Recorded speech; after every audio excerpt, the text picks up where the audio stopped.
America Iran మధ్య కీలక చర్చలకు రంగం సిద్ధమైంది. ప్రపంచ దృష్టి ఇప్పుడు ఇస్లామాబాద్పై కేంద్రీకృతమైంది. అయితే ఈ చర్చలు సాఫీగా సాగుతాయా లేక మధ్యలోనే అడ్డంకులు ఎదుర్కొంటాయా అన్నది $1 మిలియన్ ప్రశ్నగా మారింది. అమెరికా ఇరాన్ శాంతి చర్చలకు పాకిస్తాన్ ప్రభుత్వం మధ్యవర్తిత్వం చేస్తోంది.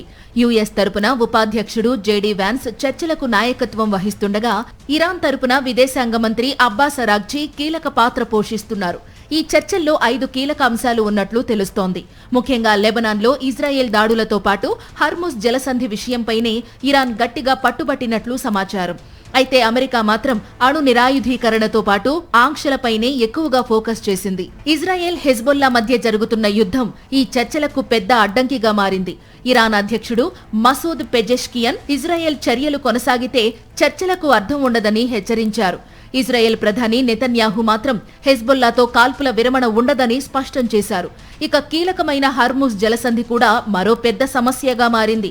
అమెరికా అధ్యక్షుడు డొనాల్డ్ ట్రంప్ ఇరాన్ నౌకలకు మార్గం ఇవ్వడంలో విఫలమైందని విమర్శించారు. ప్రస్తుతం వందలాది నౌకలు గల్ఫ్లోనే చిక్కుకుపోయాయి. ఇరాన్ ఈ జలసంధిని తమ అధీన జల ప్రాంతంగా ప్రకటిస్తూ కొత్త నిబంధనలు తీసుకురావాలని చూస్తోంది. ఇది అంతర్జాతీయ వాణిజ్యంపై తీవ్ర ప్రభావం చూపే అవకాశముంది. ముఖ్యంగా ఇరాన్ టోల్ వసూలు చేస్తే అది గల్ఫ్ ప్రాంతంలో ఇరాన్ను లీడర్గా నిలబెట్టే అవకాశం ఉంది. మిగిలిన గల్ఫ్ దేశాలకు ఇది కంట్లో నలుసులా మారే ప్రమాదం ఉంది. అందుకే ఈ అంశాన్ని ఎప్పటికీ ఒప్పుకోవద్దని గల్ఫ్ దేశాలు అమెరికాపై ఒత్తిడి తెస్తున్నాయి. అమెరికా ఇరాన్ మధ్య అత్యంత కీలక అంశం అణు కార్యక్రమం. చర్చలు ఈ అంశం చుట్టే జరగాలని అమెరికా కోరుకుంటోంది. ఇరాన్ అణు ఆయుధాలు తయారు చేయదని చెబుతున్నప్పటికీ అమెరికా అనుమానం వ్యక్తం చేస్తోంది.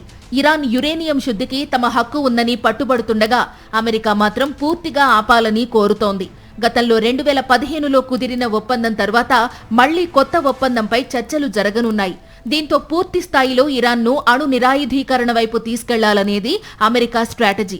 ఒకవేళ ఇరాన్ అణు కార్యక్రమం విషయంలో అమెరికా ప్రస్తావనలు ఒప్పుకుంటే శాంతి చర్చల్లో తమదే పై చేయి అని అమెరికా చెప్పుకునే అవకాశం ఉంది. ఇరాన్కు హెజ్బొల్లా, హమాస్, హౌతీలు వంటి మిత్ర బలగాలు ఉండడం కూడా మరో ప్రధాన సమస్య.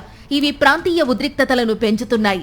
ఇలాంటి సమయంలో చర్చల్లో ఇరాన్ ఈ మిత్రపక్షాలకు సంబంధించి అమెరికా ముందు పెట్టే షరతులు ఎలా ఉంటాయో చూడాలి. ముఖ్యంగా హెజ్బొల్లా విషయంలో అమెరికా ఇబ్బంది పడే అవకాశం ఉంది. ఇక ఆర్థికంగా కుదేలైన ఇరాన్ అన్ని ఆంక్షలను ఎత్తివేయాలని డిమాండ్ చేస్తోంది. అంతేకాదు తమకు చెందిన $100 బిలియన్ ఆస్తులను విడుదల చేయాలని కూడా కోరుతోంది. అయితే అమెరికా దీనిపై పెద్దగా స్పందించే అవకాశాలు కనిపించడం లేదు. ఇలా అనేక సమస్యల నడుమ అమెరికా ఇరాన్ చర్చలు ముడిపడి ఉన్నాయి. ఈ చర్చలు శాంతికి దారితీస్తాయా లేక మరిన్ని ఉద్రిక్తతలకు కారణమవుతాయా అన్నది ప్రపంచం ఆసక్తిగా గమనిస్తోంది.